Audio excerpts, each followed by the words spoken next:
All right, good evening, everyone. Tonight is Monday, November 18th, 2019. The time is 7 p.m. This is the Town of Halifax Finance Committee meeting. On tonight's agenda, interview for Finance Committee, budget discussions with selectmen, discussion on the complete revision of zoning bylaws, possible discussions on waste management ad hoc committee, assigning of liaisons to departments, wage and personnel rep from FinCom discussion on possible changes to 10-town comparisons, December meeting agenda for Tri-Town Finance Committees, acceptance of minutes, public participation, and calendar. So we'll go ahead and get started with our interview. We have a talent bank form, so committee members, the second piece of paper in your packet that Linda kindly put together for us is a talent bank form for Drew McClincy. And Drew, are you? Hi. I was hoping that was you. If you'd like, you can either sit where you are, you can come up front, either one's fine. So we received your talent bank form, so you're interested in serving on the Finance Committee. Do you want to tell us a little bit about why you're interested? I'm just trying to get involved. It seems like a good idea to like do things outside of work. Get involved in the community. Yeah, definitely. And we really appreciate your interest. So what we can do is, why don't we introduce ourselves, and we can talk about how long we've been on the committee and maybe where we're coming from sort of occupationally, just to show the wide range of backgrounds we have on the committee. Hi, I'm Fred McGovern. This is actually my second cycle now. And I work for Travelers Insurance as a computer software programmer. My name is Cheryl Zarella Burke. I've only been on the committee since October, and I was a 30-year employee at Massasoit Community College at Student Accounts Office. I'm Dr. Melinda Tarsi. I'm the chair of the committee. I'm in my third budget cycle, or fourth. And I joined the committee. I went right on the committee. I didn't serve on a committee prior to this one, and I'm a professor of political science and public administration. And I'm Bill McElroy. I believe we've met already when on the capital planning committee. I'm still on that committee, and I've been on the FinCom committee for 4 years as well, although I am junior to Melinda. And Linda is our secretary, who makes everything happen. Yeah, thanks. So I can tell you a little bit. Have you had a chance to go to town meeting yet, or a special town meeting? Is that like the big? I've been to one of them. Oh, good. Okay. So so then you've gotten to see what the Finance Committee does at those meetings when they provide recommendations on each of the articles on the warrant? I think I saw it. Yeah. So the Finance Committee, in some other towns it's called the Advisory Committee, and what we do is we provide, like I said, advice. We act in that advisory capacity on all articles on town meeting floor. And specifically what we are working on right now is the budget. So Article 4 of the town meeting, the annual town meeting, is always the budget, and that's presented by the Finance Committee. The way that we do that is by meeting with the Board of Selectmen, the town administrator, the town accountant, all the department heads as the budget starts to come together, and each of us has multiple liaisonships with different departments. We meet with those departments, we find out what they're putting together in terms of a budget, and then we're able to answer questions back here at the Finance Committee. As liaisons, we're not representatives for other departments. We're not here to advocate on their behalf. We're simply here to clarify what their requests are, if we can provide more information. Because of the fact that we are so involved with budget preparation, we're actually not permitted to serve on other committees, except where the bylaw says that the Finance Committee has to send someone somewhere. So we're actually prohibited from service on other committees because of that advisory duty that we have to be able to perform without bias. We meet the second and fourth Monday of each month. It slows down a little bit in the summertime, but around now is when it picks up. So tonight we're going to be having our kind of preliminary budget meeting with the selectmen and any other town department heads that are here, where we'll talk about the financial projections and how we're going to look at fiscal year 2021's budget process. As we get closer and closer to town meeting, we might schedule additional meetings during the week, maybe only one other. And that's really all around our work schedules and life schedules, because we know everyone has a lot going on. That being said, our meetings tend to be in the off season when we're not talking about the budget, let's say from December through May. In all other months, our meetings might be an hour, maybe an hour and a half. During the budget season, they might be a couple of hours. And rather than have marathon budget sessions, we tend to stop after a few hours and just schedule another meeting so we can come back fresh instead of trying to crunch numbers at midnight. Trying to think, is there anything else I've missed? Any committee members? If there's anything I've passed over in terms of? During the budget season, it's weekly. You mentioned that. Yeah. Oh, yeah. Yeah. So, yeah. And we don't just provide recommendations on the budget. As you've seen at town meeting floor, we provide recommendations on every article, regardless of its substantive content. So part of what takes us a good amount of time in February, March is going through each article in the warrant, discussing it, maybe bringing in department heads to talk about it with us, and then generating recommendations for each article. So in that way, this is actually, I mean, in my opinion, it's the best way to learn a lot about what the town does and the many offices and the many functions of the town, because we're talking about every aspect of the town when we put the budget together each fiscal year. So there's, I've had a great experience on the committee. Like I said, it's been an awesome learning experience. And if you're interested in service, it's definitely a great opportunity for that. So do you have any questions about what the committee does or our workload or anything like that?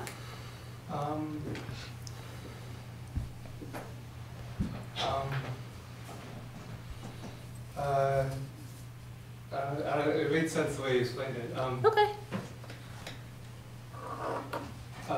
What would be like a piece of advice for someone who wanted to start in the committee? Yeah, so there's actually a lot of great training resources for finance committees. There's the Association of Town Finance Committees. I'm on the board of that. That's partnered with the Massachusetts Municipal Association, and we do a lot of educational events for committee members. So Cheryl and I were just at the annual meeting of the ATFC.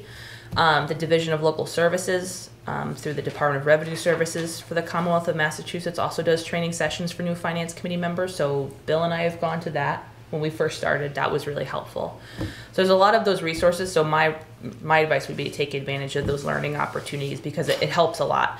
And the learning curve is pretty, it's steep, but it's fast. Yeah. I don't know if anyone else has any reflections on No,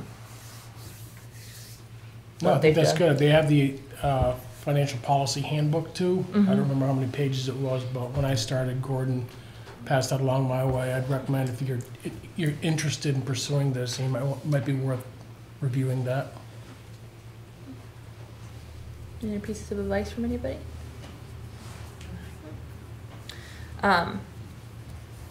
So given your work schedule and life schedule, you obviously don't have to divulge anything you're not comfortable with, but do you think that that you'd be able to manage the lift of the committee work during our budget season, which, as I mentioned, from basically now through to town meeting is when it's the busiest. And I would say March and April tend to be the months where we're meeting multiple times a week, every week.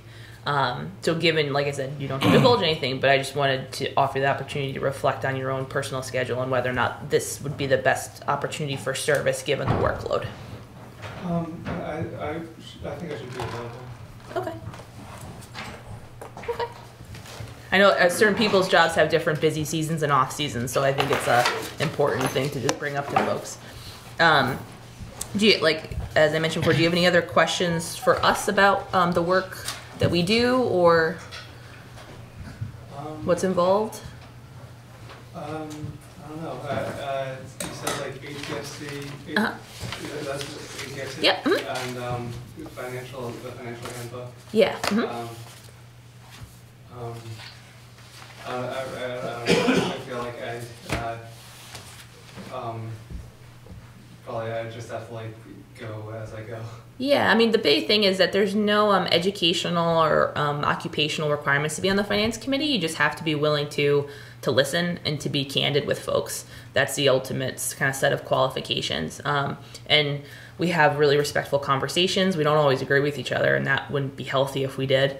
But we've never come to shouting. It's never been, mean or rude. It's just always been really respectful debates, and like I said, we don't always agree, but we're all here for the same reason. We all want to make the community better for our neighbors.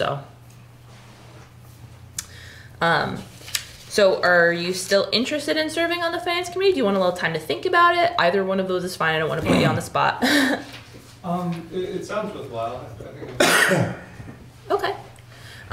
Do any of the other committee members have any questions? Were there any other committees that you were interested in? I didn't select any in my application. I selected this one just, my degrees were finance and information systems engineering at school, so,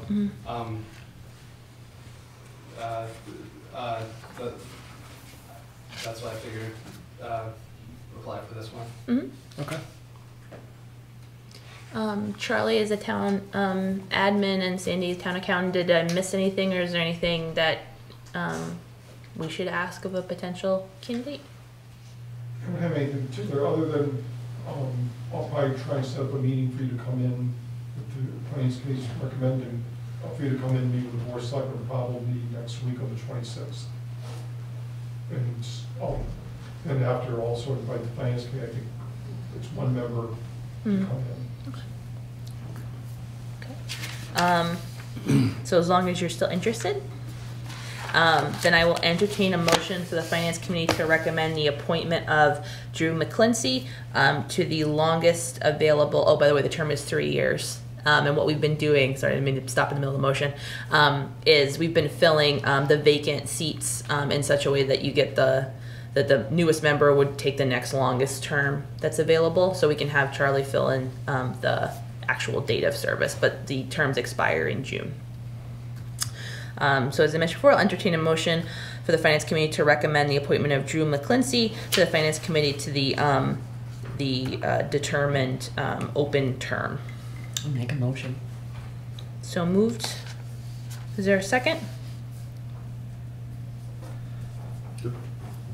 I'll second. Motion and a second. Any further discussion or questions?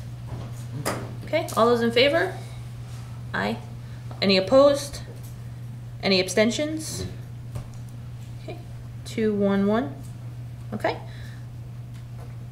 Awesome. So congratulations, Drew. We've recommended you. So now the next step, as Charlie mentioned, is that his office will reach out to you to schedule your appearance for the Board of Selectmen. They'll make a decision. One of us will go. I think I'm free to go that night. And you'll get a vote from the Finance Committee, a vote from the Board of Selectmen, and Town Moderator. Okay. If you have any other questions in the meantime, we have your email. Is this one the best one to be in touch with you? Yeah. Okay.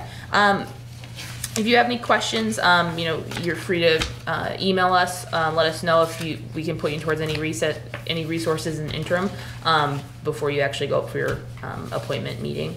But don't hesitate to be in touch if you have any questions. Okay? Okay. Awesome. Thank you very much for your interest in the committee. Okay. Thank you. You're welcome to stay, but you're also welcome to leave. All right. So budget discussions with the Board of Selectmen.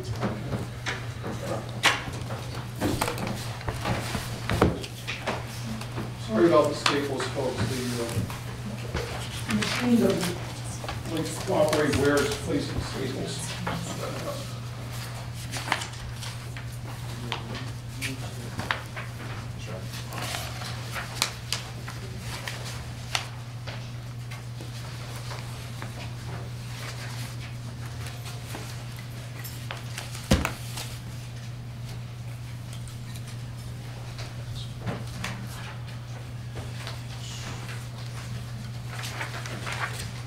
Charlie, is this one updated from the one we had at the Yes. team? Okay, thank you. So what I try and do every year is come up with what I call the one sheet, which ended up this year being 2 sheets. Try and get around the poll so people don't have to try and look at me through the poll. But nevertheless, it's basically a very, 30,000 feet up type of look at the upcoming year. I'm not getting, for the most part, into individual line items. For instance, you have a line item for the town moderator salary. I'm not worried about that. I'm worried much more on the larger picture of things. What we do is that Halifax run under our revenue budget rather than expense budget, in the sense of, unlike other places in the United States, when we have our operating budget, we're limited to the amount of money that we can spend because of Proposition 2.5. So what we have to do when we do a budget is to say, first, how much money is available? And that's what this page, the front page, asks. What we do is, and I'm going to run this through, people have questions, by all means ask. Many of you have seen this before, and so I'm going to run through this fairly rapidly. We'll look at the levy limit that we have for the year right now. It doesn't include debt exclusions. For instance, it's the regular levy limit.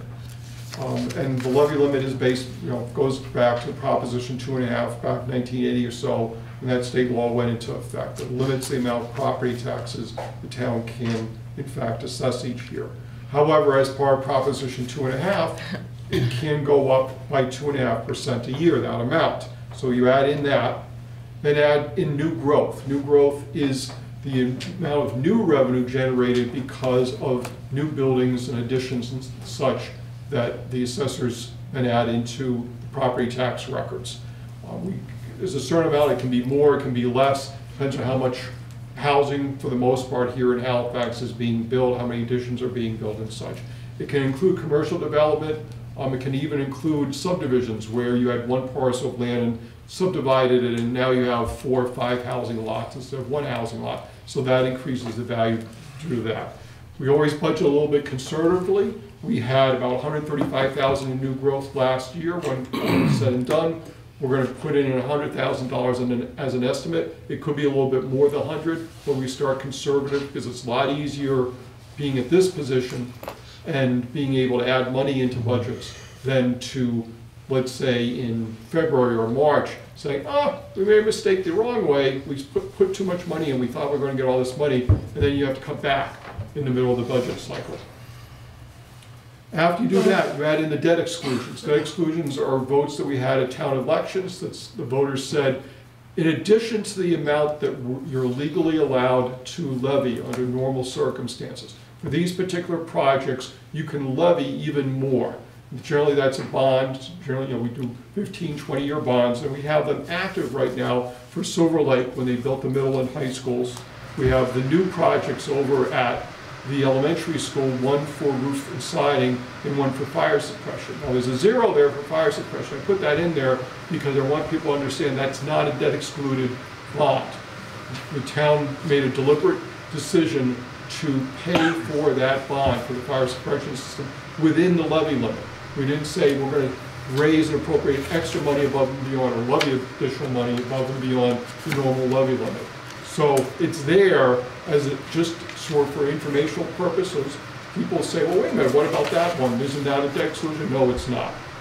Then the landfill would be the other one. We've paid off the other ones. The police station, for instance, we paid off.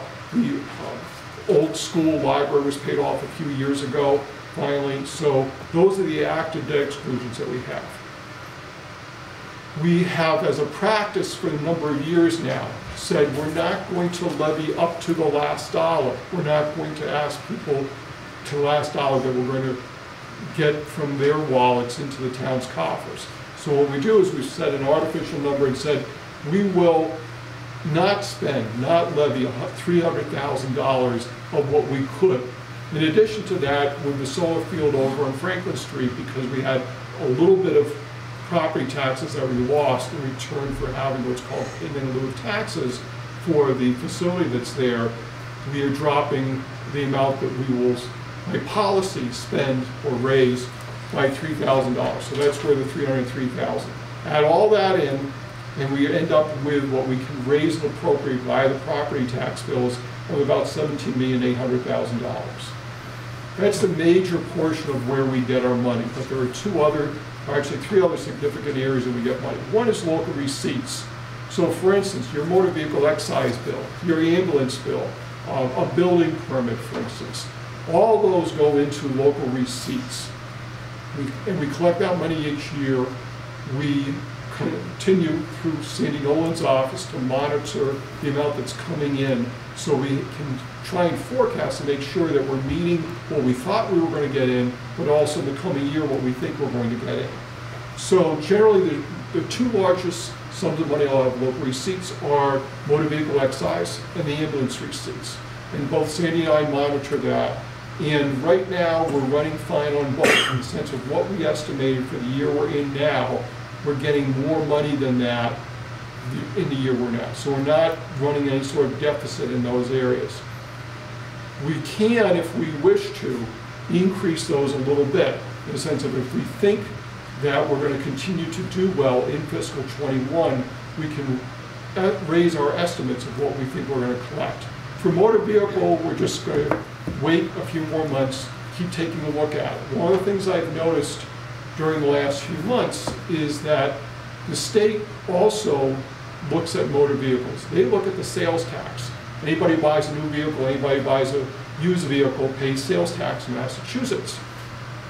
That generally has been running each year maybe 5 or 6% more per year than the previous year in the sense of what's been collected.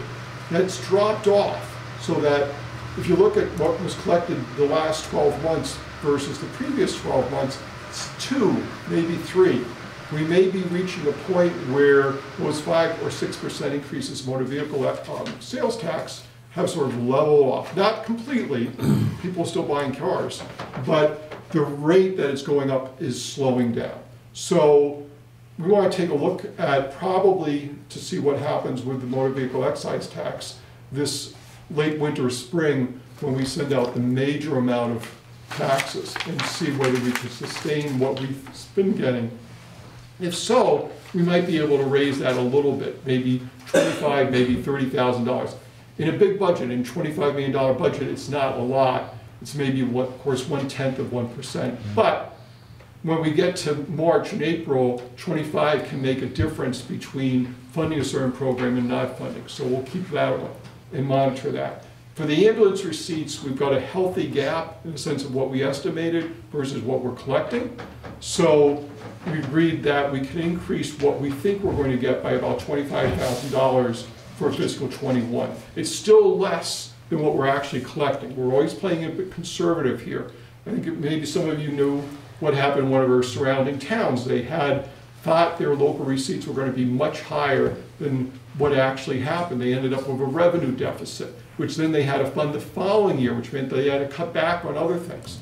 So we try and avoid that situation. So we're on a scale of 1 to 5. So if 3 is the middle of the road, 5 is being optimistic, 1's being pessimistic. We're a little pessimistic, a little bit conservative in our estimates, and that's held up for us over the long haul. State aid is the other large portion of our budget.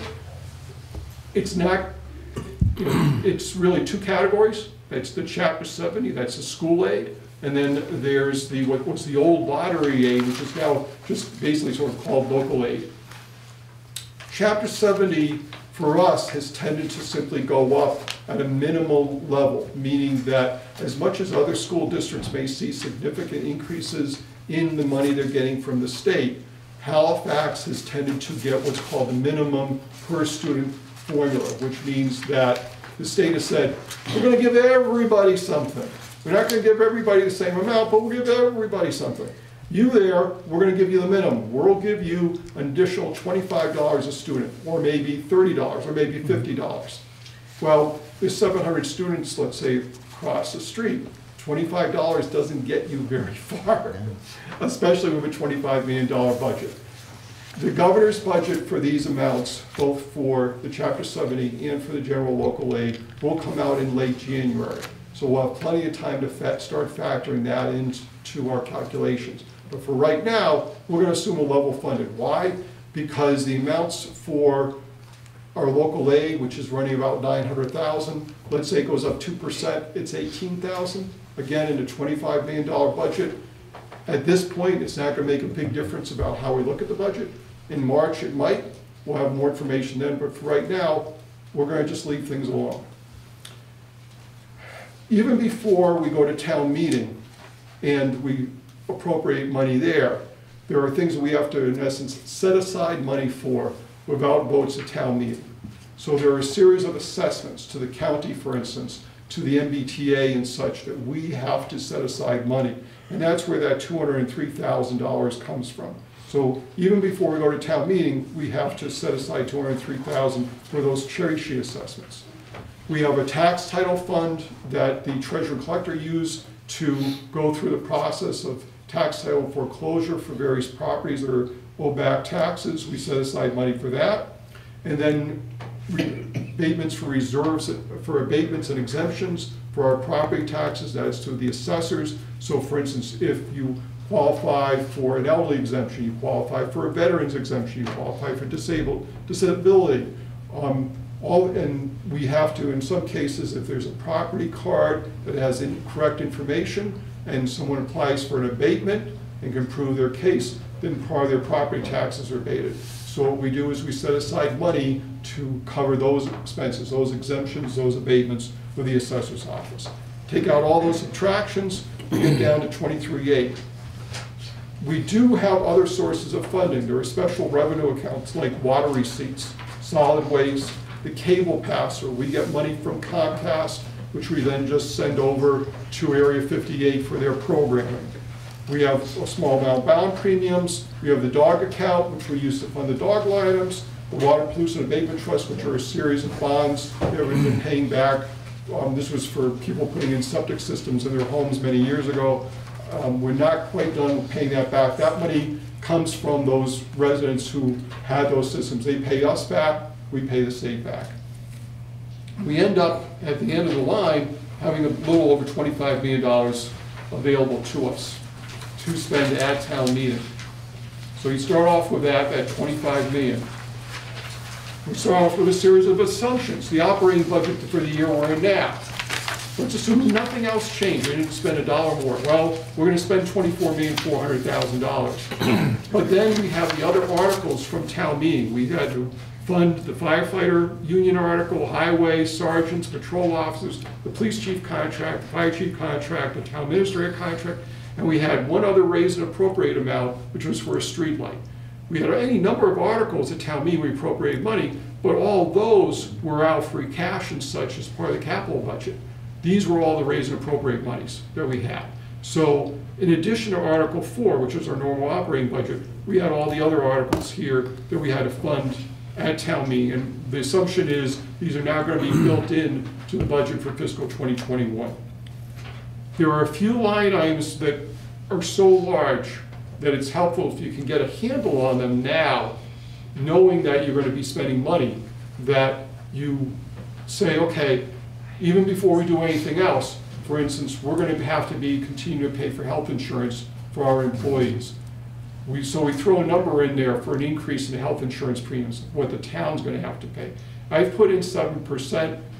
That's going to get refined as the months go on.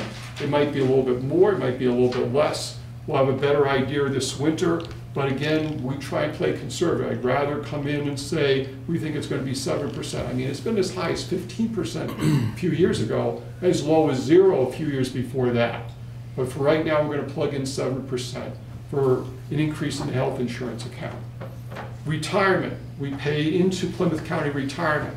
We're in the process of trying to what's called fully fund the Plymouth County Retirement System, all the member units, cities, towns, school districts, water districts, fire districts, housing authorities, they're all members of Plymouth County Retirement System. Hopefully by 2030, this is going to be fully funded, but in the meantime, our assessment, the amount of money that the town's paying towards Plymouth County is going to go up every year. They've already told us what that amount is. That's not going to change.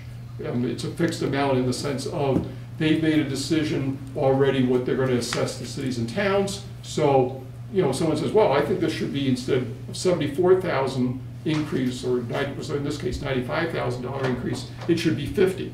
No, we pay what Plymouth County tells us we're going to have to pay. There's not any argument about that. So that's built in. On the other hand, we do have changes that are beneficial in some ways to us, though, so that, or maybe changes in line items that may be beneficial, it may not be. For instance, for the roof siding project, the amount we're going to spend in principal interest is significantly down from last year. For the fire suppression system, it's up, because as opposed to what we have right now, it's a bond anticipation note, we're going to have a real bond. We're paying principal and interest every year, so the amount that we're paying for the fire suppression is going to increase. The debt service for the landfill will go down slightly, because in general, for our bonds over a 15 or 20-year period, we drop every year. And then the interest on temporary loans is going to drop, because I mentioned the bond anticipation note for the fire suppression system. Most of that was interest. It's now going to be in a separate line item for the fire suppression system, so I can take it out, I can drop that line item. There are a lot of unknowns. We don't know what the school budgets look like right now, at least in terms of doing this sheet right now.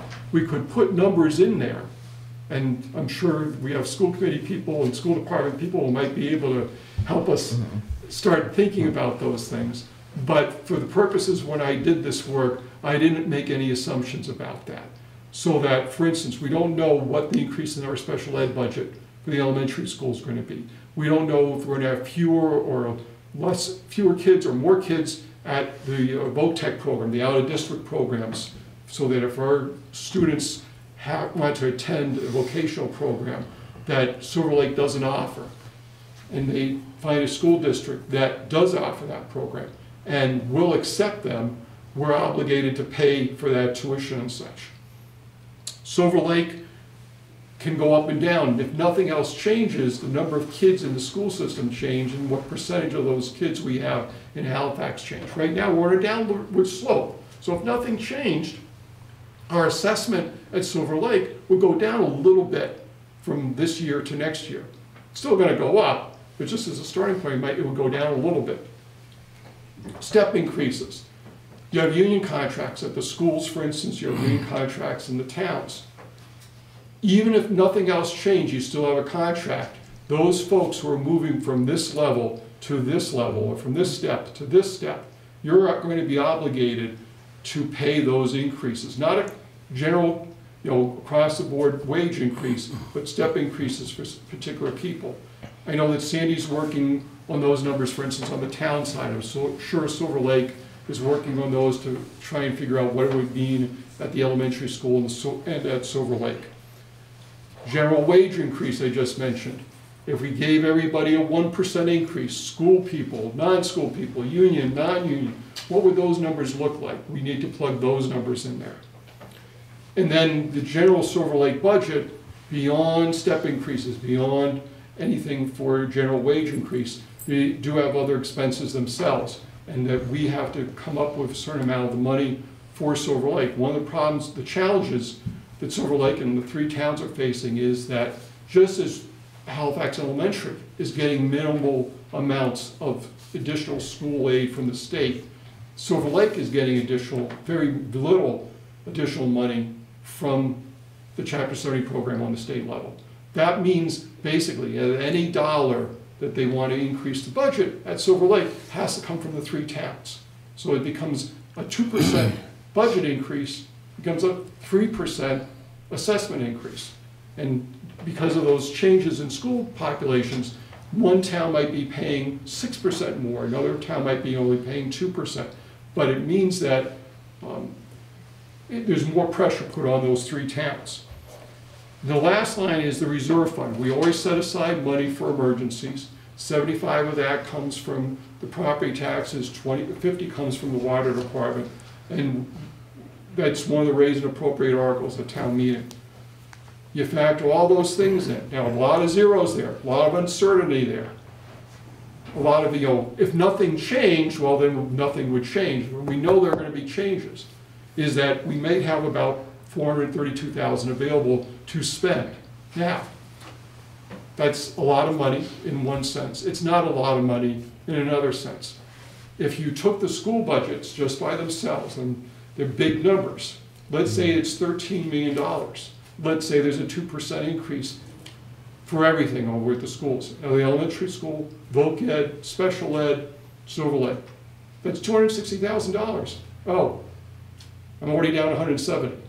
That's how easy that money can evaporate. One special ed student, $100,000 because they're out of district, or they're 24/7 in a sense of they're a residential student at a special ed school. disappears very, very quickly. So while we're in relatively good shape, in the sense of there's not some financial crisis here, on the other hand, if we want to be doing anything new, if we, we've talked about adding personnel, for instance, in the highway department, as an example. If the Silver Lake or Halifax Elementary want to add additional personnel, or they're going to move money around so somebody's going to pay for something, all that's going to be a challenge if we also at the same time want to maintain the programs that we've got now and provide some sort of across-the-board wage increase for everyone, school, non-school, union, non-union. So we're in good shape in the sense of no crisis. We're not in the shape to simply say we can fund anything we want. Thank you, Charlie. So,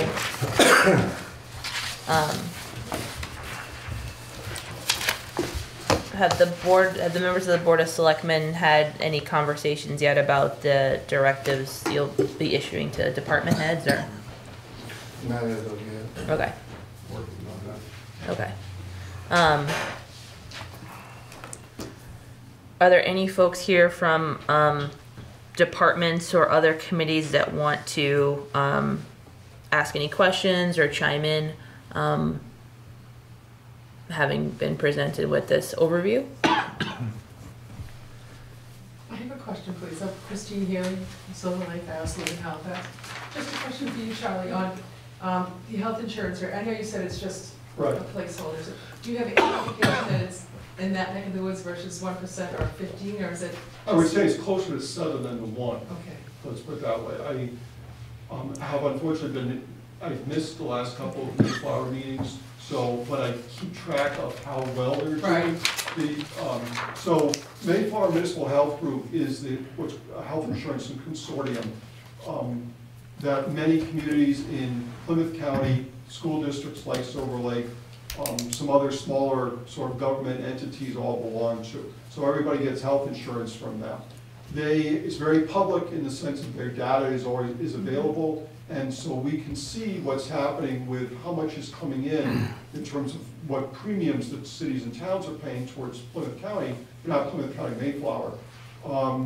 At the same time, we get to see what's being spent in the sense of what is it actually costing for the actual doctor visits and hospital visits and such, along with, there are some other expenses associated with that.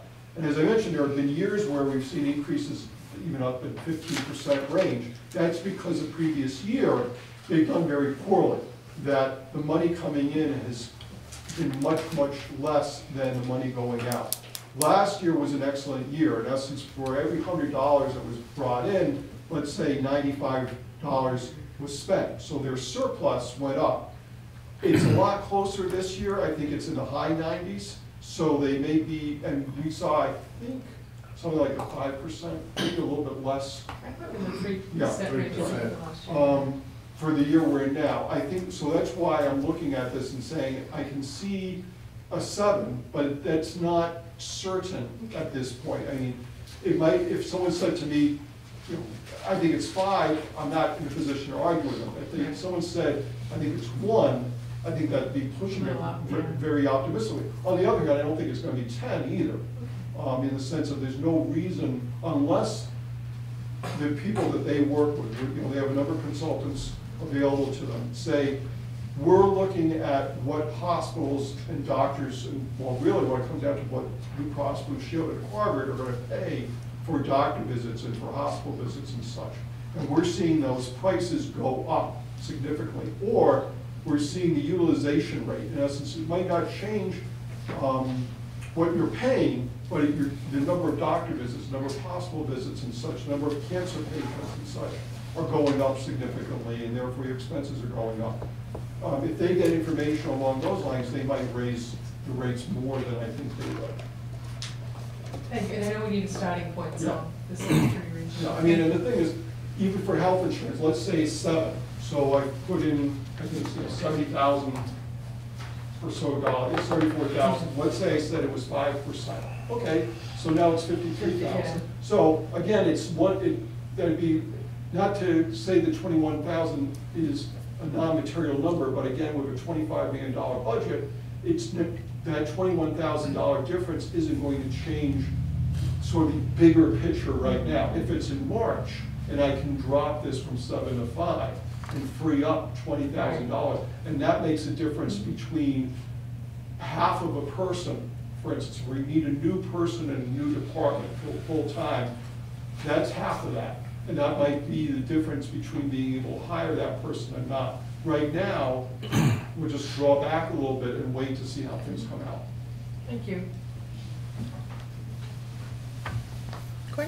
So we, at the elementary Silver Lake District side, we have some changes to the shared cost budget with currently the accountant, technology director, data. Student services data. Student services data. Those positions are currently all funded by the district right now, and those positions are serving the union as well. So Gordon, some people may not be familiar with the difference between the district, the union, and such. okay, so the Silver Lake District budget is K to, is from grade 7 to grade 13. So 13 is the students that are still with us from age 18 to 22. So right now, the district has been covering those positions within its budget. And the union, which is Kingston, Plimpton, and Halifax elementary schools, have been receiving those services but not paying for it within the shared cost budget. So the shared cost budget is split between the unions and the district. So those positions will be moved from the district into the shared cost budget. Then there's also a requested additional headcount of a nurse manager position, and there's debate over whether that should be a half-time position or a full-time position. But currently, right now, what happens is there is no oversight of medical medicine distribution for the nurses because it's a HIPAA issue. So there is a requested ad for position there in this debate, whether it needs to be full-time or half-time. Have there been any even like rough numbers on either of these points, either the conversion from district to shared cost or the estimate for this position at a part-time or at a full-time? I don't have those estimates. On the first piece that Gordon mentioned on shifting some of the employees that are actually serving the union to the shared cost budget, in total, so the assessment to Halifax may go down, but just on the elementary, the assessment only would go. So in the end, it'd be hopefully a zero increase, the balance and stuff. So, but no, I have not heard an estimate for the nurse yet until they can resolve if a 0.5 would be able to manage that function versus not coming out full time equivalent. Thank you. On the Silver Lake side, there is going to be an additional teacher for the Allied Health Program. And it should be, once the state certifies the program at Chapter 74, there should be some money that comes back. Gordon, what's the Allied Health Program? It's the nursing program that the school started. High school. Last year was the first. Yeah, this is our second year. They're CNAs, I think. That's part of the CNAs, VOCEP program. It is Yes. one of the shop, if it has not been certified as a Chapter 74 program, once that does happen, when we receive funding from the state for Chapter 70, we'll be getting more for those students that we will be, as they are right now, as traditional students. Just overall, from my perspective, what I've seen when I've sat in your chairs, you've seen Silver Lake continue to grow. It was about 600 2 years ago. It's about 660 this current year. My guess is you're going to see just the lines increase about 700,000. So for a third of that, you're looking at over 200,000 for just Silver Lake, just to keep level. And what you're seeing with Chapter 70 funding is we're lucky to stay even, and the charter school money is being taken out of that before it comes to Silver Lake. So I bet you see a decline overall in the amount of state aid that Silver Lake receives. My guess for the elementary school would be anywhere from 135 to 150.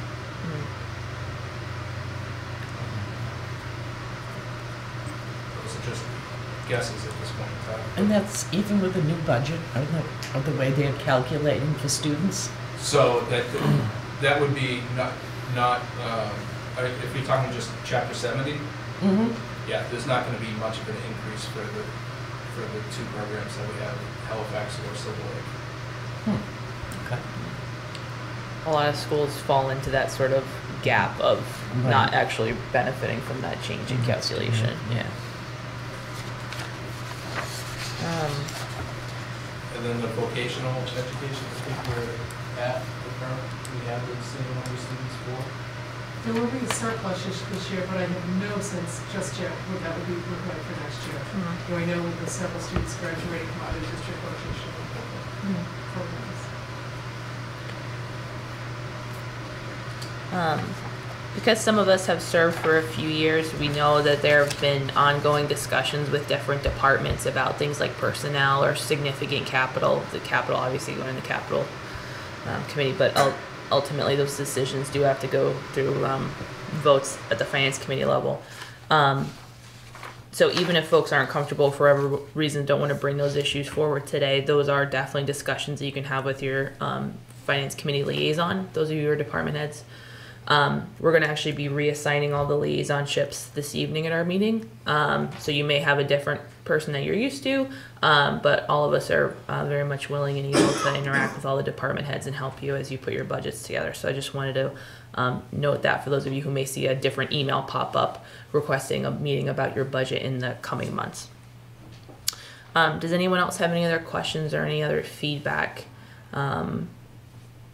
given the budget the way it's looking right now? As Charlie mentioned, we've adhered, at least since I've been on the committee, you know, when I was serving with Gordon, Bill and I were serving with Gordon as well, this $300,000 buffer so that we're not actually taxing to the capacity at which we could tax. In every year's budget cycle, we've really protected that funding or that money to ensure that we're easing the burden as much as we can on property owners in the town. Understanding, of course, that at town meeting, the voters can, you know, set the budget however they want. But we have not yet had our sort of yearly philosophical discussion about that $300,000, that idea of the buffer.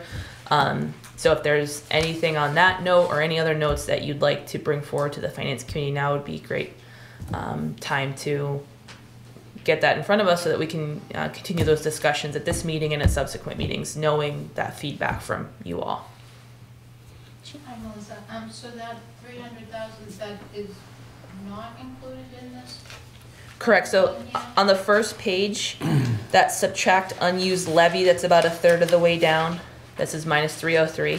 The 3 is the pilot payment in lieu of taxes for the Franklin solar field, but that 300,000 part of it, of the 303. Oh, okay. Yeah, that's the what Kimroy used to call the tucky. Yeah, the tucky. Just one thing that came up at the selectmen's meeting is starting to increase annually the OPEB fund. Yeah. We, the finance committee took a vote to institute a policy that we're going to try to increase our OPEB contributions by $5,000 each year, so that we can, because basically we have a mass, every town, every municipality is going through the similar issue of having large liabilities for other post-employment benefits, or OPEB, and it... It's the health insurance for the retirees. Yes. And just like for the retirement system, we talked about fully funding that. Mm-hmm. The idea is that if we closed our doors tomorrow, Yeah. we have a liability right now on our books that we're obligated to pay for the health insurance, 50% of the cost for our retirees. We don't have enough money, in essence, in the bank right now, just we don't have enough money in our retirement system to fund our pensions. We don't have enough money in the bank right now to fund those payments in future years for our retirees for health insurance. So OPEB is the other post-employment benefits.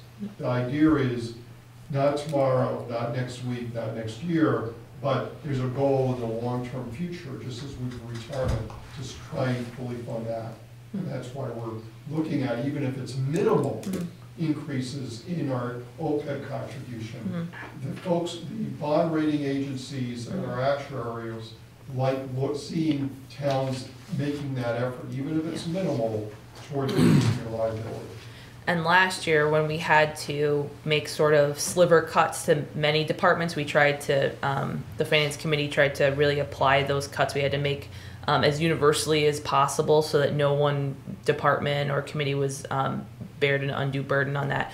OPEB was one of those areas where we did cut. We did maintain a slight increase over the previous fiscal year, but we realized that it's not just affecting you know, the liability we have, but it also, as Charlie mentioned, affects our bond rating and other things that we certainly want to positively affect. So that was a finance committee policy that we voted on a couple weeks back. And also the selectmen voted to support that policy Oh, at the okay. last meeting. Oh, good. Okay.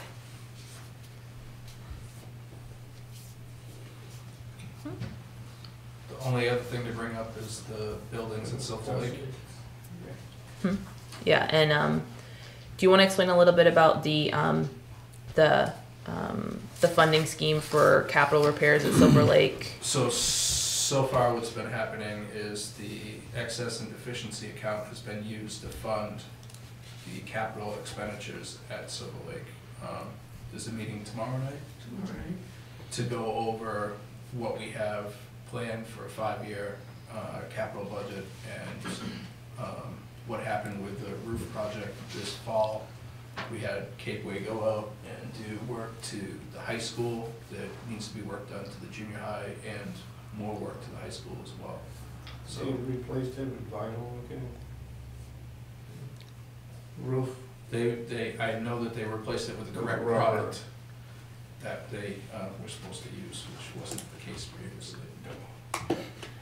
So there are major capital issues at Silver Lake that I will have a better capital plan to share with you after tomorrow night. Gordon, what you're saying with major is probably that the excess and deficiency, which is the equivalent of free cash over at Silver Lake, isn't going to be enough to handle some of the long-term problems. I mean, I know, there's a bit of, for the last few years, Silver Lake's been able to fund a number of smaller capital expenditures out of the E&D account. So, $50,000 for this item, $100,000 for that item, that type of thing.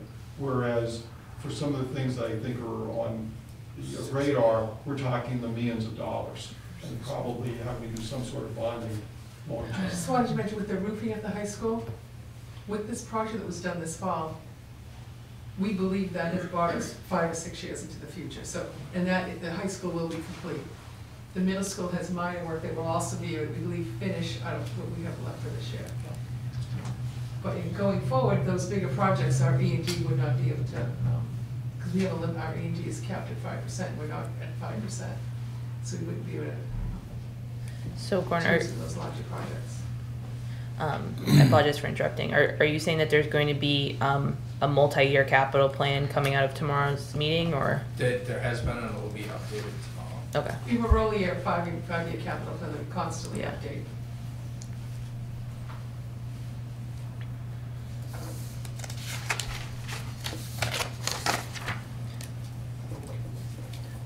Any other questions or commentary from anyone? Okay. So as I mentioned before, from the finance committee side, we will get information on the directives from the Board of Selectmen to the department heads. But once that is made, then your finance committee liaisons will be reaching out.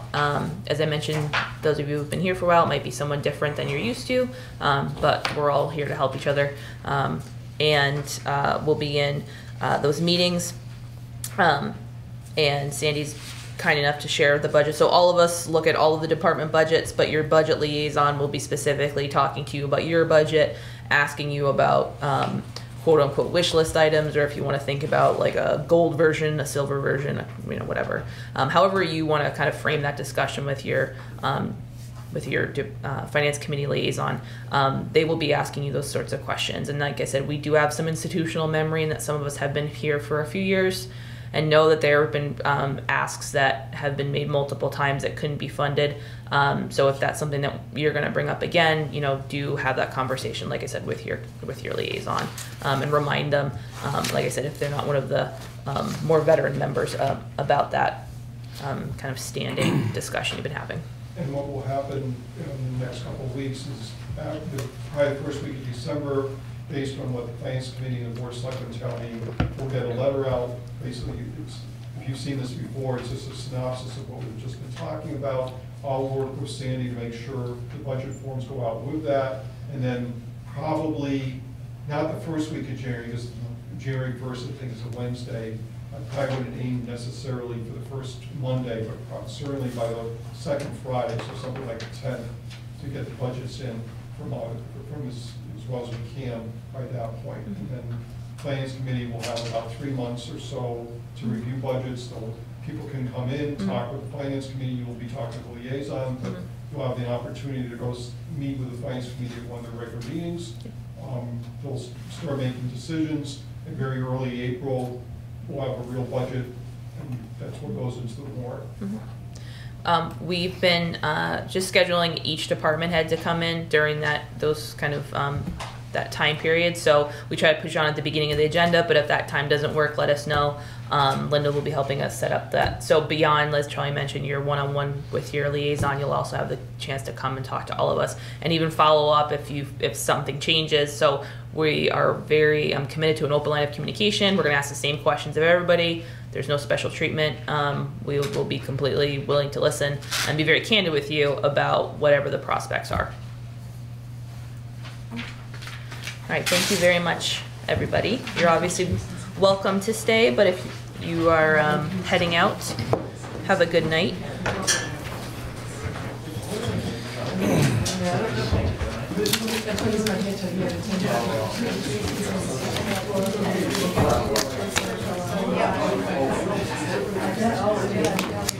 We'll give them a minute. Yeah. Anybody got talent?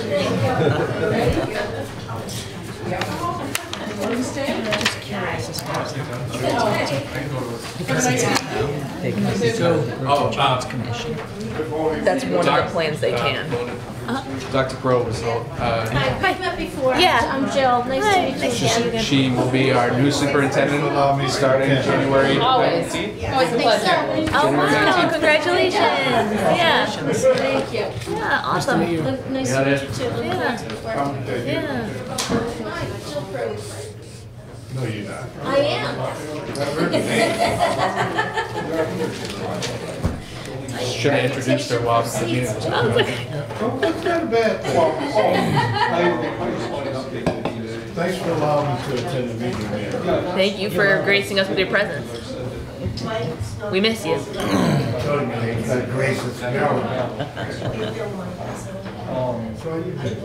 Me? I'm fine. No, that's what you look like. I've been okay. So, did the people here choose for insurance committee or not? No, so they Charlie was explaining the other day about the multiple tiers. So basically, I think a lot of towns are picking the option where people are more willing to pay higher premiums, so they're getting lower deductibles. No, So it would save the town money. yeah, double check with Charlie because we just had a they converted to Mayflower. That's been relatively recent. Yeah, but I think no, you know what? It's that the programs have to be parallel to GIC offered programs. Okay, is that because this was a town, not a city? I think so, yeah. Okay. But Charlie's the night. Thank you. All right, so next up on the agenda is the discussion on the complete revision of the zoning bylaws funding. So we have an email from Charlie dated Friday, November 8th, 2019, that lays out a preliminary discussion with the attorneys from KP Law, who are a land use council, about revisions in the zoning bylaw. So essentially, oh, sorry, if you want. Because I don't have a number from her yet. She's a bit swamped right now, even just doing the work that she has to be doing on the other town business. But I know she's heading, she has to go to Provincetown every Thursday right now for a project up there. I'm not excusing anything, it's just simply, as much as I know you would like to get a number to what the cost would be to do a full-scale revision, I also, I know she's working on that, but it just hasn't got, I just don't have it yet. Yeah. But what was helpful was sort of laying out this idea of a time frame, the goal being that we won't have a complete revision ready for the May 2020 annual town meeting, but perhaps for the annual town meeting in 2021, we could. The idea would be go to town meeting in May, have a special appropriation for the complete revision, and then we'll have that much time. And my thing would be on that, to get that at the special. Reason for that, doing that is we can start spending money on May 12th, assuming it got passed, rather than waiting until July 1st. It gives Amy another month and a half before the annual town meeting in May 2021 to work on this. In essence, a full year, relatively speaking, rather than 8 months. Yeah. 9 months. And as you mentioned, there might be ways to sort of bracket certain sections of it that are less controversial or less complex that could go through earlier.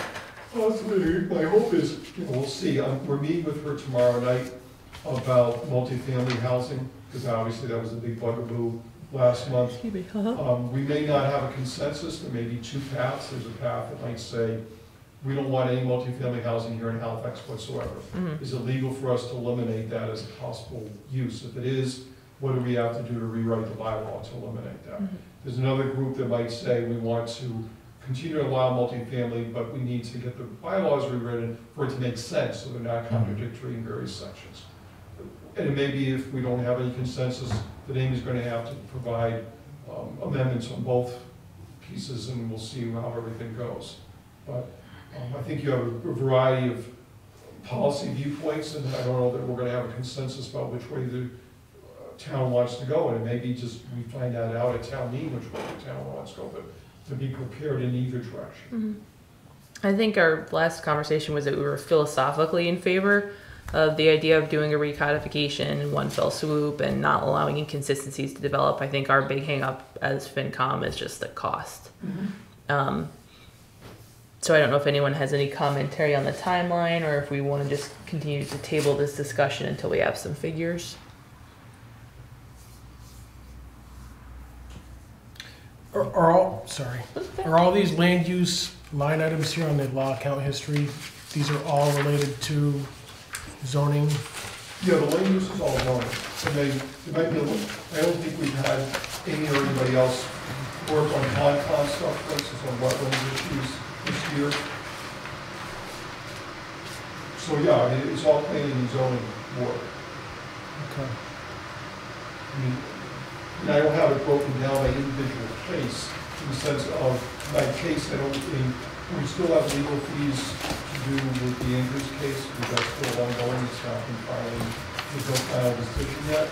At the same time, Party Trust, which is a developer for Amanda's Estates, is going through an amended planning board, amended site plan and special permit process with the planning board and zoning board of appeals.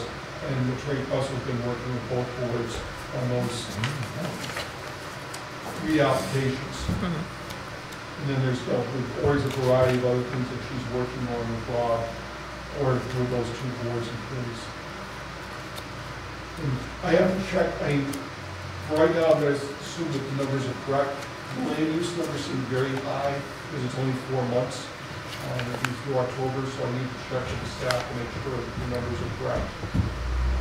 That we didn't have a recoding problem. I don't mean that Sandy made a mistake in quoting it, but if our staff sent up the legal bill with the wrong quote on it, and they just took it as is, it's going to go in the wrong category in their books. So I just need to verify. It won't, if it's the right number, it's the right number, but I just want to verify. It just seems very high because the total seems high, and that, unfortunately, we're involved in a number of things, and we've spent, 50% of the money in a third year. Unless things slow down dramatically very soon, I'm going to be back here in March, looking for more money, same place I was last year. It could get worse. Did they have a swag on what it might cost to do the full review of the zoning No. bylaws? No? I haven't, well, maybe she does, but I haven't asked for that. Okay. All right, so we'll continue that discussion and when we have some numbers, but thank you, Charlie. Possible discussions on waste management ad hoc committee. Do you have anything to report out from that, Fred? Yeah, we actually have met twice, Mhm. like Sandy and Emily, right? Is it Emily? Yeah, my student, So yeah. she just sent out the survey. Have you looked at it yet? I didn't. Yeah, I haven't had a look at it. There were 10 questions, which was Yeah. more than what we wanted. They Yeah. would like it a little shorter, so I have to take a look at the questions and see Yeah. what they have. One, I haven't opened it yet. One thing I did recommend to her is, and I can get her set up with this, is using, because she's a student, she's got access to Qualtrics, which is Bridgewater's. She mentioned that. Yeah, because SurveyMonkey and Survey Gizmo cap you at 100 responses unless you start paying for it. So Qualtrics is unlimited. The, our host from DEP, he suggested a Google. Google Form. Oh, Google Form. Yeah. Forms.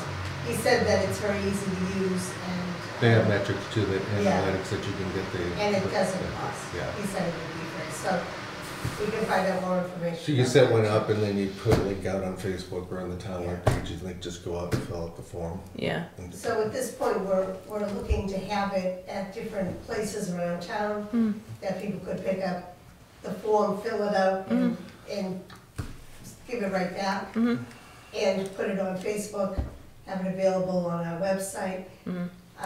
We're trying to reach out, get information from people without actually having to do a mailing to every household. Yeah, what I was thinking is, because I'll just go look at it from like the survey design side of things, and make sure that you can get a in-person version that is identical to the online, so there's no, bias in that. But I will take a look at that, and I saw that Emily put that out, so thank you, Fred, for serving on that. Assigning of liaisons to the departments. So we've got the former list here. So all the departments are on the first page, and then sort of our old rosters on the back.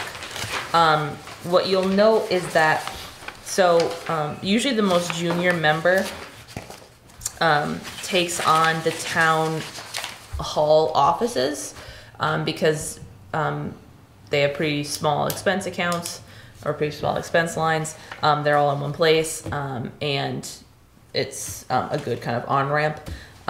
So the ones that used to be assigned to Fred are all kind of sectioned there on the left. You see accountants down through treasurer. And then there isn't necessarily, or I don't want to say there's no rhyme or reason, but we've tried to cluster like things together in so far as we can, and sort of depending on people's work schedules. One thing I am going to have a hard time with is I can't really get to any of the school meetings anymore with my work schedule and everything and ATFC. So that's, I'll still obviously take departments, but I don't know that I can actually get to any of those meetings, which is tough. Because I'm sort of just like following up with them. I go to a lot of them anyways. Yeah. Obviously Len, or we don't have Len serving on the committee anymore. Bill, are you okay with your collection there?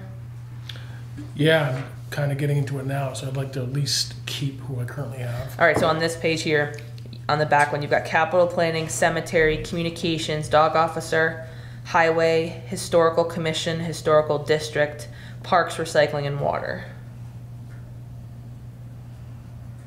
Is that all okay for you? Yes. Okay. All right, so let's kind of block on the second page here, let's kind of block those off. All right.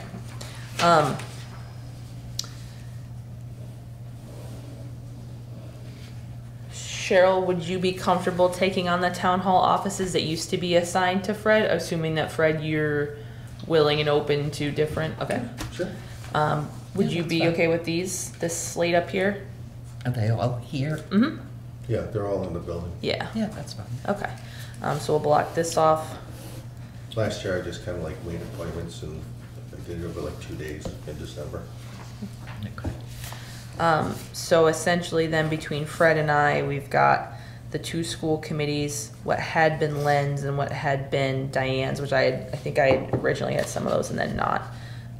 We'll also have a new, I mean, we may or may not have a new person, so maybe we should plan for.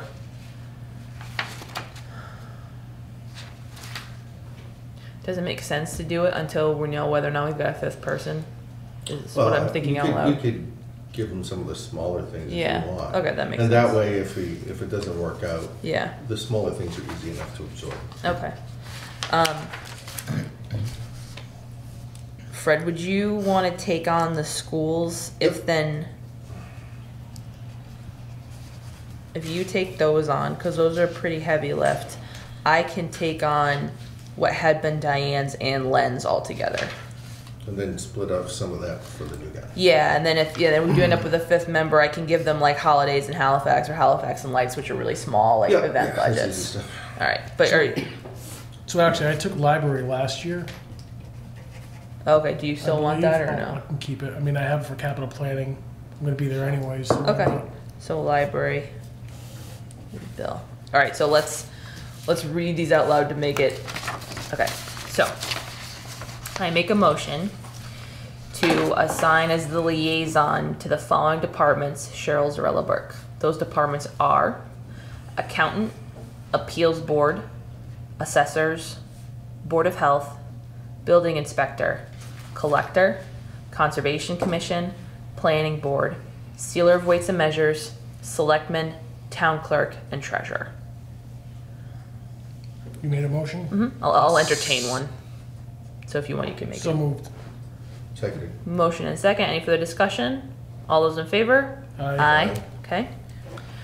I will entertain a motion to appoint to the following departments the liaison of Melinda Tarsi, Council on Aging, Halifax and Lights, Holidays in Halifax, Housing Authority, Wage and Personnel, Youth and Rec, Building Committee, Civil Defense, Fire, Police, and Veterans. I'll make a motion. Second. Motion and second. Any further discussion? All those in favor? Aye. I'll make a motion to appoint to the following departments the liaison of Bill McAvoy, Capital Planning, Cemetery, Communications Committee, Dog Officer, Highway, Library, Historical Commission, Historical District Commission, Parks, Recycling, and Water. I'll make a motion to recommend. Second. Moved and second. Any further discussion? All those in favor? Aye. I will entertain a motion to appoint to Halifax Elementary and Silver Lake Regional School Committees the liaison of Fred McGovern. I make that motion. Second. Any further discussion? All those in favor? Aye. All right, thank you, everyone. Linda, could we trouble you for an updated list, please? Thank you. And what we'll also do, I know you were kind enough to collect our phone numbers, maybe just update all the contacts, so we've got each other's cell phones and all that good stuff.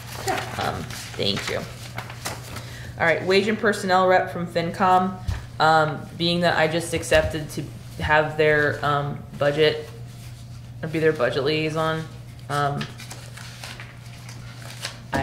fine to self-nominate to be the finance committee representative to wage and personnel, unless anyone else wants to do that. You don't have to self-nominate. I can nominate you if you Thanks. want. I think so.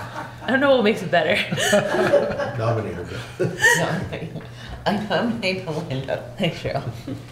We have a motion to nominate me to be a wage and personnel. I'll second it. Any further discussion? All those in favor? Aye. Okay. You don't sound very enthusiastic. I am not at all. Discussion on possible changes to the 10-town comparisons. Charlie was kind enough to circulate his rationale. So these are we call those our benchmark towns. We use these for things like salary comparisons and a lot of other analysis that we do. So in the email here, Charlie essentially identifies the methodology. These are trying to find towns that are the most like us to which we can realistically compare ourselves. So he identifies in Bristol and Plymouth counties, Acushnet, Berkeley, Dayton, Freetown, Halifax, Hanson, and Lakeville is pretty similar. That brings us to 7, and then he notes that we need 3 more. He outlines the following, which could potentially work, but then he the sort of differences that across them. So he recommends West Bridgewater, Rochester, and Rehoboth. So the final list would be Acushnet, Berkeley, Dighton, Freetown, Halifax, Hanson, Lakeville, Rehoboth, Rochester, and West Bridgewater. The biggest switch is switching out Carver for Rehoboth. Does anyone have any questions about that methodology or?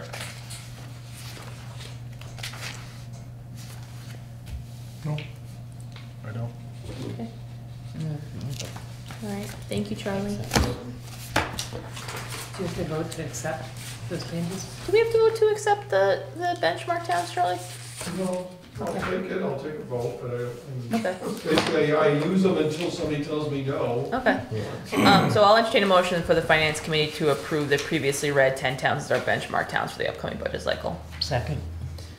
You want to So make moved. moved? Oh, Second. All those in favor? Aye. Aye. Okay, great. December meeting agenda for the Tri-Town Finance Committee. Thank you again, Linda, for setting that up. I think in terms of, I mean, I know definitely the school budgets, or Silver Lake school budget, discussion. I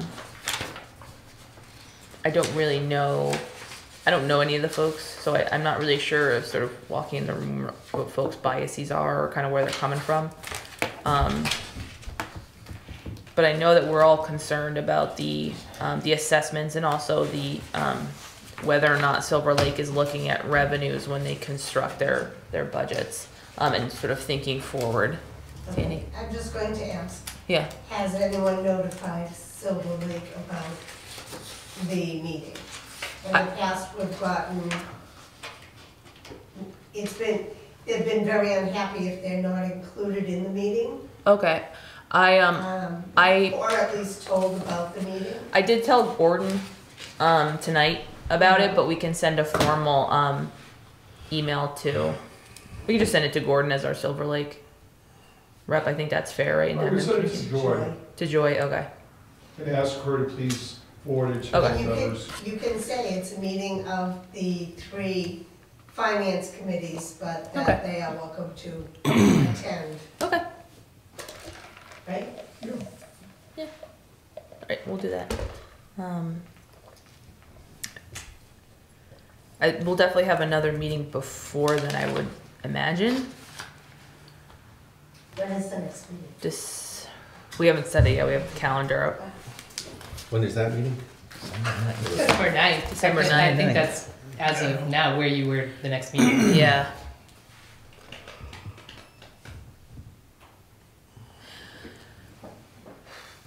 Okay.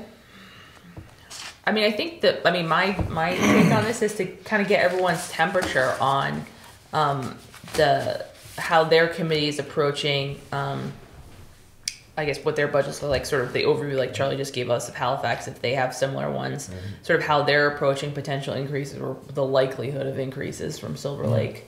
And maybe on some of those specifics, like the additional positions, kind of how they're feeling about that.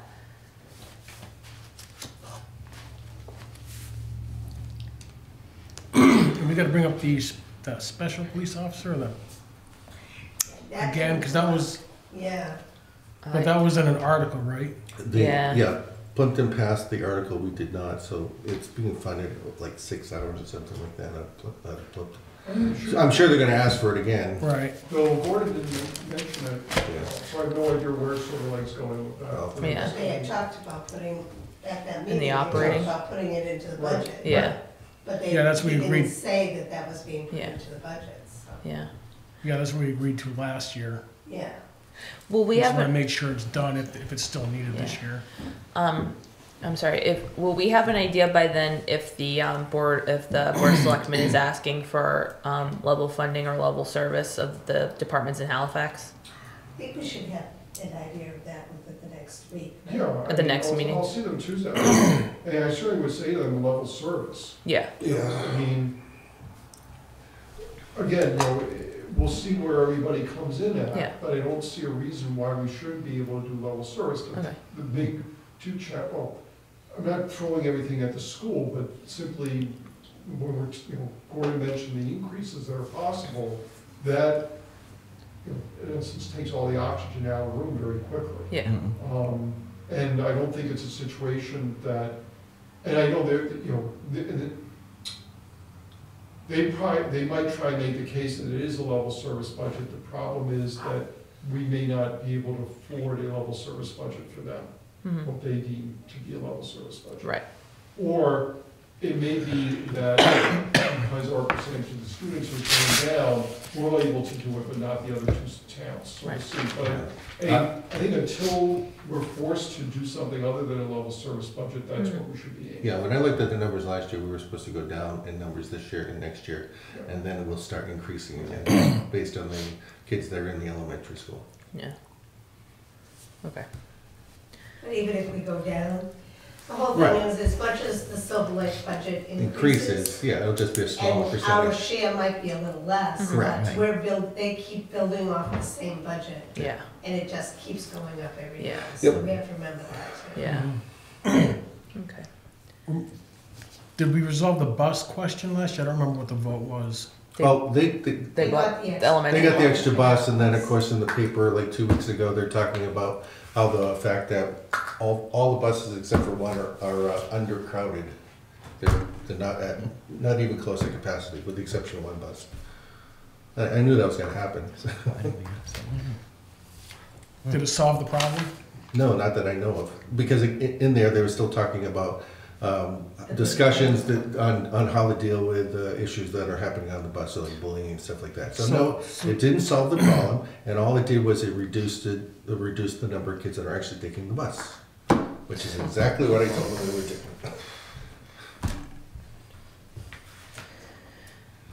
And of course, they're gonna wanna eventually expand the whole entrance in there, because that was part of the whole 106 feasibility study, was improving the entrance into the school to enlarge that so that it'd be better drop off and everything else like that. So you of course improve that, and of course you'll drop the utilization of the buses even further.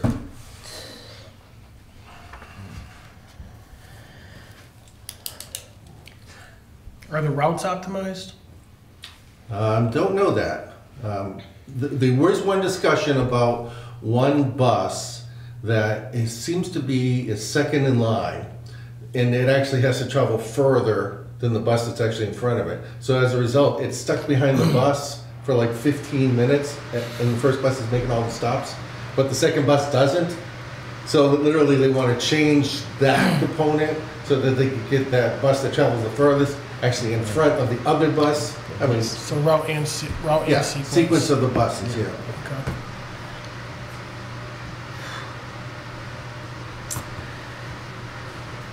What was the bus cost? It was like 50-something thousand? 36. 36,000? For the half the route. That was a half. For the half Yeah, bus? half the bus. I tried. All right, the acceptance of minutes. Thank you, Linda, for typing up the meeting minutes from Monday, November 4th, 2019. I've gotten a chance to look at them, but I've read them a couple times, Yep. so I can make a motion to Okay. recommend as drafted.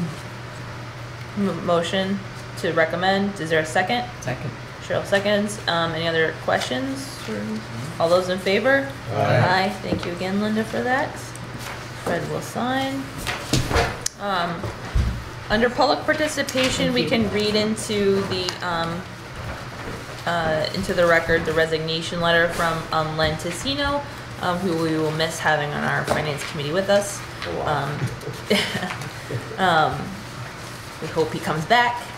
But his resignation was effective as of the 5th of November 2019.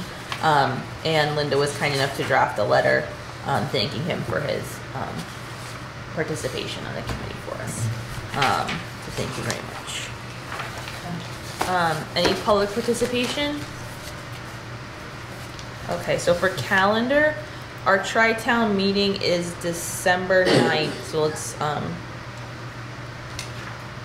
I guess first of all, I can be here Monday night, or is it it's Tuesday night for the Board of Selectmen? I don't know why I'm blanking, Charlie. Yes. The 26th? What time? I don't know yet. Because I can find out fairly quickly, but. 26th. The November. schedule's a little complicated, I may try and have them start early, and then we probably going to have some union negotiations at the end. So probably around 7:30, give or take. I hope. What would you like? I'm gonna be in Plainville at 7. Okay, well, So that how long are you going to be in Plainville? an hour. Oh, So I'd be back here by like 9. Yeah. Is anyone else around on Tuesday night? Yeah, 26. 26. 26. It would just be 5 minutes to raise your hand to vote on behalf of the finance committee.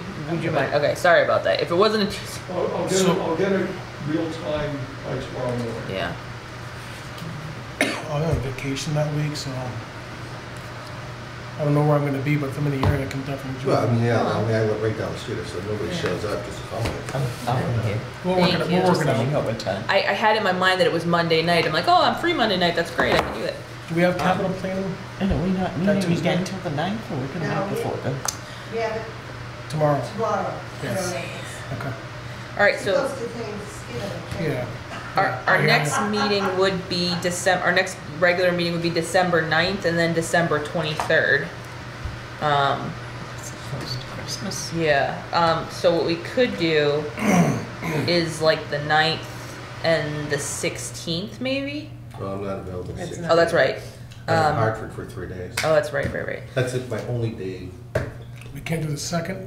No, I can do this. I could do the 2nd. Yeah. Do you want to do the as 2nd well. and the 16th? Oh, you can't do the I 16th. can't do the We could do 2nd. 2. We have to do the 9th because of the Tri-Town, so we could do 2 and 9. Or we can at least hold 2. If we don't have anything, we don't have anything. Yeah, and then if you want to do that, because I'm going to go to the December 4th meeting too, on the presentation Yeah. for the marijuana facility, so I Yeah. can always brief So you are on we, that on are we Monday as keeping the well. 23rd? No. No? I think Do we have to have 2 meetings? well, my idea was if we post for 2 and 9, if we don't really have anything urgent for 2, we'll just bump it to 9. Like we'll use 2 as a placeholder. Okay, and if we get,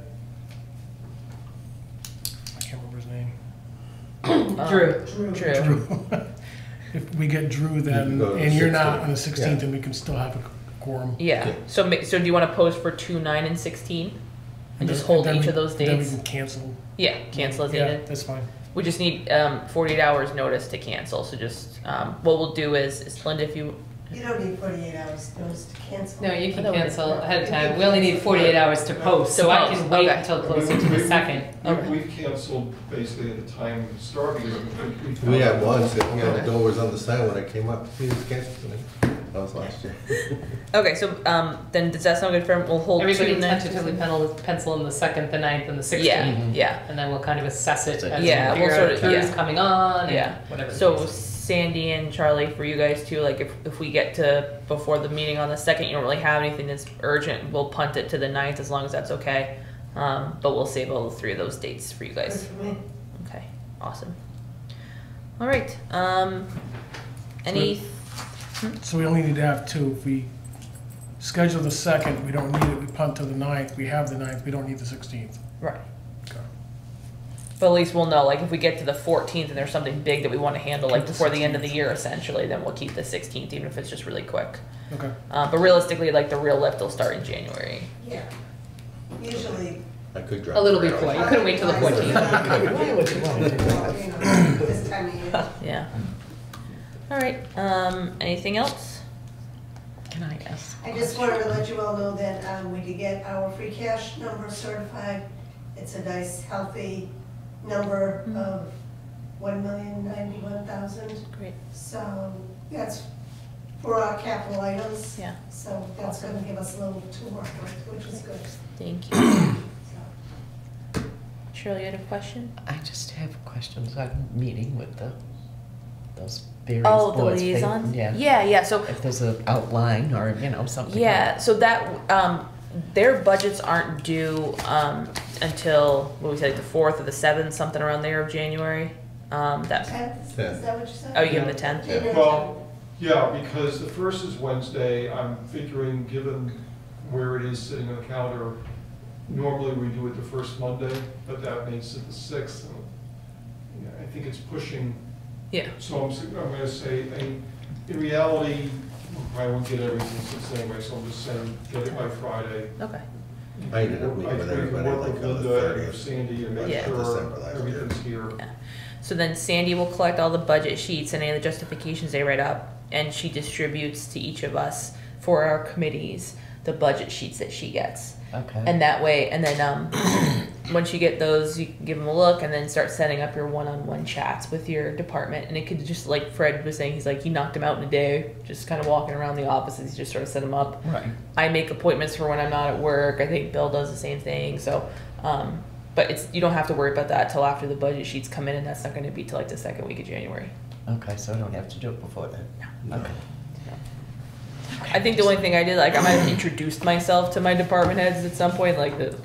And then, like, one of the other things I did last year, even though, like, the Bills got, like, the highway department, Steve was gracious enough to give Tag me, team. yeah, he gave me a nice tour of the facility, just so that I had a better understanding of what his needs were. Yeah. Yeah, Len too. Yeah. So, yeah, the three of us, so even though it was your liaison, he was more than. And these are all in this building. Yeah, and if you want, like when I go do a small one for me will be civil defense or emergency management. If you want to come with me to that meeting, you're more than welcome, just to sort of see the kind of questions I'll ask the fire chief. But really, it's just you already have the paper in front of you, so you're gonna be saying like, okay, is there anything you got a wish big? list, Yeah, anything right. big you think that it's gonna come up, or something you want. Yeah, and what I found, it's less of us having to prod and pry, and more the department heads being like, all right, you're gonna see this increase here. That's where I'm asking for this half-time position. I really, really need. Let me tell you why. Blah blah blah. And then when you come back here, you're not their advocate. You don't have to sell it. It's really just if we say like, hey, Cheryl, have you talked to so and so about why this line got so big? You can say like, oh yeah, they actually said it's because of X, Y, and Z. Yeah, like So they'll explain to me Yeah, like- exactly You why convey- they yeah. got Yeah, the like, figures. like last year when I was talking to Barbara, she was talking that they really needed the new voting machines. Yeah. So I knew that was gonna be coming down. Okay. Yeah. Okay. And it's not your responsibility to, if it fit, you don't have to say like, well, she really needs it, and here's that. It's No. real. We'll bring them in front of us And they anyway, can explain. and they can explain Okay. themselves. So we're more sort of like clarification during our own internal discussions Okay. as to why something is the way that it is. Okay. Yeah. Because sometimes, Thank when we're having our preliminary discussions, we might have the information that we can actually share before Yeah. they can actually come in And here. then talk to us. Yeah. Okay. Mhm. Okay, sounds easy enough. Yeah. Well, you can just sign this. You bet. Thank you. All right. Anything else? All right. I will entertain the motion to adjourn at 8:32 p.m. I'll make that motion. I'll second. All those in favor? Aye. All right. Thank you very much, everybody. We'll see you in December.